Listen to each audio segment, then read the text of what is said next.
welcome back. This is episode 4, Real World, and a lot has happened, y'all. Taylor Swift, Travis Kelce. So, if you did not see, and again, I don't know why. I guess, no, I do know why. And it's because it's Taylor Swift. So, if you have not seen, Kansas City Chiefs had a game this Sunday, and in the skybox, you saw Taylor Swift posted up cheering next to Mrs. Kelce, or the Kelce mama, however you want to word it. And the internet went ding. She was wearing her bright signature red lipstick and was definitely there like gung-ho for Kelce. Kelce did also get a touchdown in that game as well.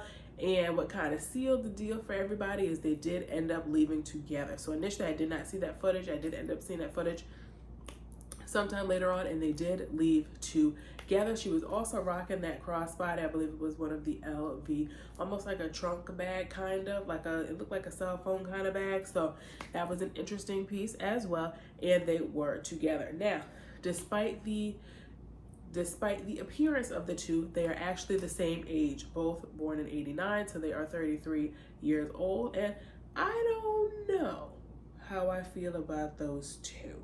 I think Kelce, more specifically when he's rocking like the mustache kind of look, I think he looks a lot older. And I think for that reason, the two kind of look a little together, but we'll see how it goes. Anyhow, another key point interest to bring up is a lot of people are, talking about Taylor Swift is going to do for his career. Oh, Taylor Swift is really putting him on the map. He has a lot of new followers. The Chiefs have new followers, so on and so forth. And again, of course, yes, she has her own following, but he also has his own following too. Need I remind you guys, he just won a Super Bowl in like 7 months ago, if that. So again, and that was the Kansas City Chiefs going up against the Philadelphia Eagles, and it was actually Kelce versus Kelce. That's like one of the reasons I actually remember that. I remember the mom had the jersey on, and it was Kelce on one side, Kelce on the other side, with the Chiefs and the Eagles. And again, the Chiefs did end up taking off that game. I want to say it was something like 38-35. It was a very close game, and that was with, of course, Kelce's brother. And I want to say for Travis Kelce, that is his second Super Bowl win. So it's an interesting dynamic. I'm interested to see what the duo will bring and see, more of the Swifties. If they end up becoming Kansas City Chiefs fans, or if they're going to want to end up going to the game because they think they could see Taylor in the box. Lord have mercy. I can't. But that definitely came up, and it totally made headlines this week, so I figured I would throw it in. Follow up, of course, another looming item is the looming government shutdown that is said to come up in the next 4 days or so at the end of the week, coming into the weekend. If they do not come up with a deal, there can potentially be a shutdown. Interesting part, there is a potential for a short-term bill or short-term agreement.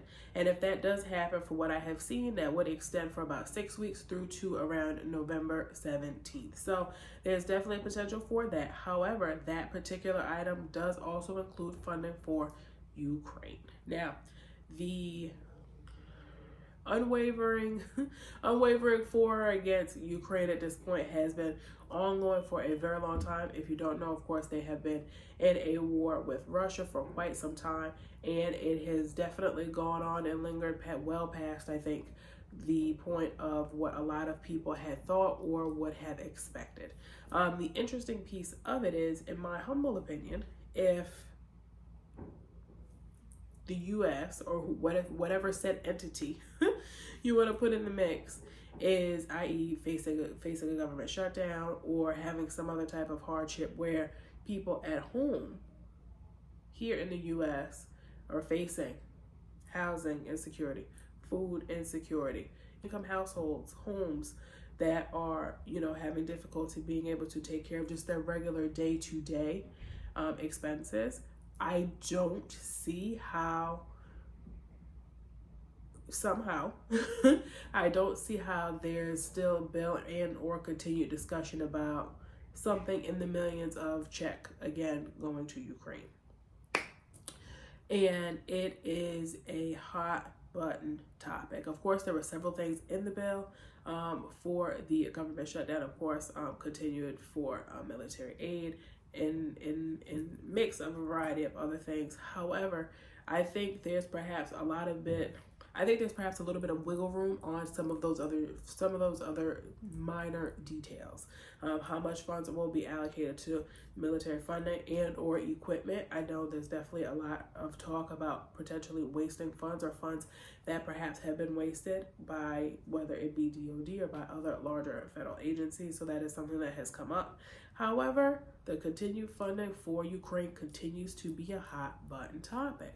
So definitely comment down below. Let me know your thoughts on that, because I feel if everything else of all the other back and forth between the House and the Senate, if they're able to get something worked out, I feel like that one stickler that's going to continue to be the issue, and which is more likely, in my opinion, to be a continuing issue long after the government has already shut down, I think will be the funding for Ukraine. I think it's going to continue to be an issue. I think it may take them a month, maybe 2 months, to go back and forth on it, to talk about it. And I think it's going to continue to be an issue or topic in the following election. I don't know if there is a resolution. I understand both sides of it. However, it seems to be that at this point in time, the U.S. is one of the only entities really kind of, backing and supporting Ukraine. And it seems to be that this whole, war and funding is on the U.S. And I think that particular caveat has kind of gotten lost in translation. So definitely comment down below. Let me know your thoughts on the funding for Ukraine. Again, of course, I think being able to fund, any entity, of course, as a whole, if you're able to, and when I say you, I mean like, the United States, us, what have you, if we're able to, great, that makes sense in that particular scenario. However, if we're not, we're not. So I think there's definitely going to be some further challenges on that one, and I think that will continue to be a hot topic issue on the matter. Now, a follow-up issue there that kind of segues in with the funding for Ukraine is also the migrant crisis. So migrant crisis, the numbers daily that are coming across have continued to increase. The last I seen, the average have been just over 8,000 per day that have been counted, that are at least known of through the Mexican border. I'm going to say Eagle Pass is one of the areas where there was also a train coming through Mexico into the United States. I did see that they stopped that train service. Again, the train service was not for people. The train service was carrying other goods and other products, so on and so forth. But it seemed to be that individuals had ended up, utilizing that service or utilizing that item to be able to come in, which has almost tripled the average number of migrants that were coming across. Now, similar situated again, like I mentioned with the shutdown, if we're not able to, be self-sufficient here as just being, working day to day, U.S., citizens here, how does the migrant situation kind of come? How is the government able to fund or continue to fund the migrants? Because again, keep in mind, there's housing, there's shelter, there's food, there's medical, there's other care, there's other expenses that go on, there's education. Of course, a lot of the migrants also are bringing their families, they have children, and there's a lot of resources and support that need to be provided as well. Of course, interpreters, right? There's a lot more going on than I think, we will ever know in that whole process. But again, I go back to funding needs to be here. Funding needs to be here to be able to provide regular, basic necessities before, additional funding and being able to care for migrants, being able to care for Ukraine, being able to care for, other overseas and other things first. So another interesting piece. Now, on the up and up, we did see that Usher got selected to be the halftime show piece for the Super Bowl.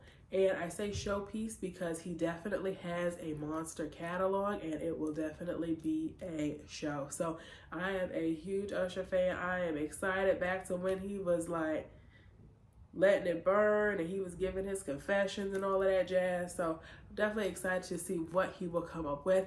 He, of course, has had his show in Las Vegas for a little bit now, and that seems to have been going well. He's had Tiana Taylor, several other people come in and do their guest star and other items there. He's also implemented, of course, the roller skating. He's got some other stuff in there as well. And people who have seen the show have absolutely raved about it and have absolutely loved it. So I think it will definitely be a good time for him to kind of step out and see all of what's what. In addition, he has also come out with some new music. I know he has something going on with the City Girls and a few other new collabs as well. So it's interesting kind of seeing how, some of the, I don't even want to say old generation because he doesn't look old to me. He looks the same, man. But it's interesting to see how old gen is mixing with new gen and how all of the new music is coming together. Busta Rhymes also came out and he's also rocking it, holding it down with some new artists as well. And it's interesting to see how some of those collabs are rocking. So definitely stay tuned to see that. And we're also waiting for Usher to perhaps announce his tour. So it's interesting to see how all of this is coming together. I think 2024 Usher is going to be like what this year kind of was for Rihanna, where she was like, she had her makeup, she had her baby, she had Super Bowl, then, she had new stuff going on too. And it was just like boom, boom, boom, boom, boom. And I think 2024 will definitely be that for Usher. So we are excited to see all of what is what to come with all of the new items here. And other new music, again, this was this past week, that is with the Cardi B and Megan Thee Stallion, Bongos. Again, it's a new song. Again, of course, they had their previous collab. I believe that was called WAP. And I'm going to be very honest with you. I am surprised that the song did as well as it did. More specifically, not because of Cardi B and Megan Thee Stallion getting together and being two dope artists, but more specifically because of the content of the song. And of course, it being very raunchy. It being a very raunchy type situation, type duo. So definitely coming together. I think a lot of us expected it to be a continuation of the raunchiness. But more specifically, the editing and kind of like beep, beep, beep, kind of beeping out the word. They able to get radio play. They're able to get radio play, and it looks like they're doing it again. So definitely let me know what you think of that kind of collab and duo situation. I remember Cardi B mentioned a while back where, a lot of female artists, a lot of, female like viewers and listeners came out, they came for Cardi. They were like, listen, how come it has to be when you come out with a new song, it has to be booty popping here, it has to be something else, something suggestive. Why can't it just be you on the track rapping, dope, keeping pushing? And basically what she said was, this is what sells. This is what sells. And she said, I came out with Be Careful and, be careful of me, and she's like, that was a dope track. That track was hard. Y'all wasn't feeling it. She's like, this is what sells. So this is what my audience wants. This is what's going to come out. And at the end of the day, I understand it. And as always, don't forget to like, share, subscribe, comment down below. Let me know what your favorite hot topic was today on episode 4 Real World. And I'll see y'all on the next one. Bye.